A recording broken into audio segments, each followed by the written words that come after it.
Proyek renovasi ruang SDN 1 Kamarian tak kunjung rampung.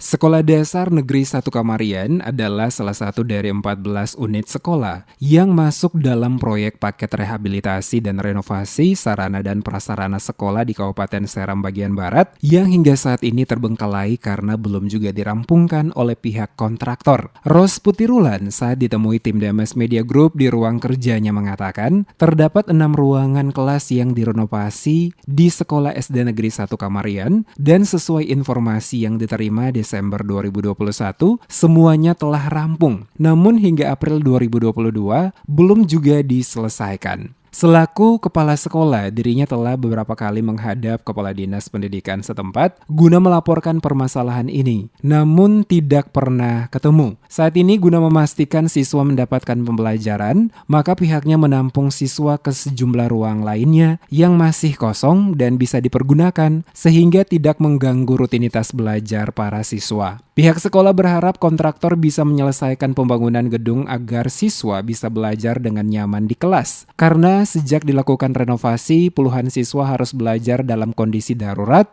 termasuk menggunakan ruang perpustakaan maupun ruang lab. Kondisi ini terjadi akibat renovasi sejumlah ruang belajar siswa yang dilakukan pihak kontraktor mangkrak terbengkalai.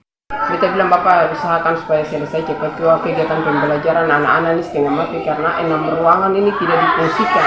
Makanya beta isi sip anak-anak di perpustakaan, di ruang lab, di ruang UE yang kosong satu itu beta sisip untuk kegiatan pembelajaran terlaksana. Makanya kita meminta supaya pekerjaan ini cepat selesai supaya anak-anak belajar itu dengan baik.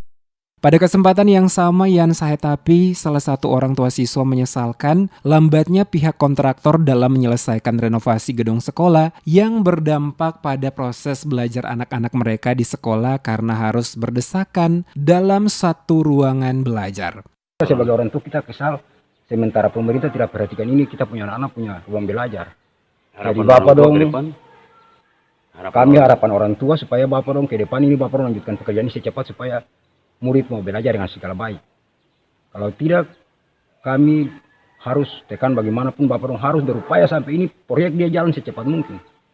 Sementara itu, Mas Nur yang bekerja pada bagian pemasangan plafon mengatakan pasokan bahan bangunan sering mengalami keterlambatan termasuk juga pembayaran upah kerja. Hal inilah yang menyebabkan mereka menghentikan pekerjaan karena belum mendapatkan bayaran. Kontraktornya seperti apa? Ya cuma janji-janji saja. Janji terus. Jadi minggu ini, mundur lagi minggu depan. Janji tak yang nggak ada realisasi sama sekali. Seperti diketahui terpampang dalam papan proyek, Kementerian Pekerjaan Umum dan Perumahan Rakyat Direktorat Jenderal Cipta Karya Balai Prasarana Pemukiman Wilayah Maluku, Satuan Kerja Pelaksanaan Program Permukiman Provinsi Maluku, melaksanakan paket rehabilitasi dan renovasi sarana dan prasarana sekolah di Kabupaten Seram bagian Barat sebanyak 14 unit. Proyek tersebut berlokasi di Kabupaten Seram bagian Barat dengan nilai proyek 16 miliar lebih, penyedia jasa dari PT Wirakarsa Konstruksi, sementara konsultan MK adalah PT Mahakarya Abadi, Jo PT Mifta Multidesign. Proyek yang dianggarkan pada tahun 2021 lalu dengan waktu pelaksanaan 240 hari kalender.